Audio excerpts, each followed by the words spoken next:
Монгол улсад нисэх хүчний салбар үүсэн байгуулагдсны түүхт 100 жилийг Хөвсгөл аймагт тэмдэглэлээ. Хөвсгөл аймгийн мөрөн нисэх бодолд анх 1956 оны 7 дугаар сарын 7-ны өдөр зорчигч шуудан тээврийн Аан 2 онгоц буусноос хойш онгоцны байнгын үйлчилгээ эхэлсэн түүхтэй.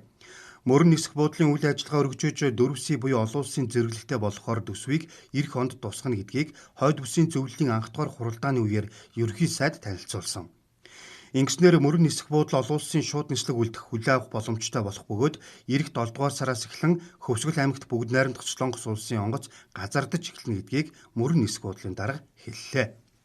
За энэ жилийн хувьд бидэнд бас түүхэн 100 жилийн тохиож байгаа. За энэ жилийн хувьд онцлог гэвэл одоо бид бүхэн олон жилийн зорилт тулгаж хэрэгжүүлж ирсэн олон улсын нислэг хүлээж авах ажил маань ерөнхийдөө биелэх шатанда одоогийн байдлаар бэлтгэл ажил хангагдаад явж байна. За энэ жилийн 7 сарын 29, 31, за 8 сарын 1-ний өдрүүд ингээд эхний удаагийн олон улсын нислэг хийхээр төлөвлөгдөж байгаа. За өнөөдрийн байдлаар мөрөн нисэх буудалд маань 42 ажилтны албан хаагчтай нисхийн үйлчилгээг Хөвсгөл аймгийнхаа иргэд болон дотоодын нислэгт үйлчилж ажиллаж байна. Хөвсгөл аймгийн нисэх буудал нь бол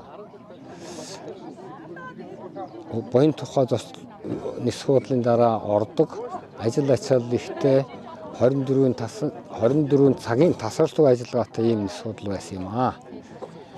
Үе үеийн ахмадууд, үе үеийнхэн одоо ажиллаж байгаа залуустаа төөх 100 жилээрээ сайхан баярлалаа гэж хүсэн өрөөё.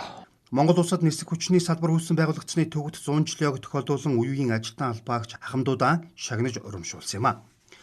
Мөрөн нисэх буудал өнгөрсөн онд 620 буулт хөөрөлтөөр 15,000 зорчигчдод үйлчилж 150 тонн ачаа тээвэрлсэн байна. Энэ зуны нислэг 6 дугаар сарын 16-наас эхэлнэ. Олон улсын нислэг хүлээн авах бэлтгэл ажлыг хийж мөрөн нисэх буудлын хамт олон түүхэд 100 жилийн ойгон бүтээн байгуулалтын ажлаар угтаж байна. Жишээ нь шөнийн болон олон улсын нислэг хүлээн авах боломжтой гэрэлтүүлэг догчлолтын ажлыг бүрэн хийж дууссан байна.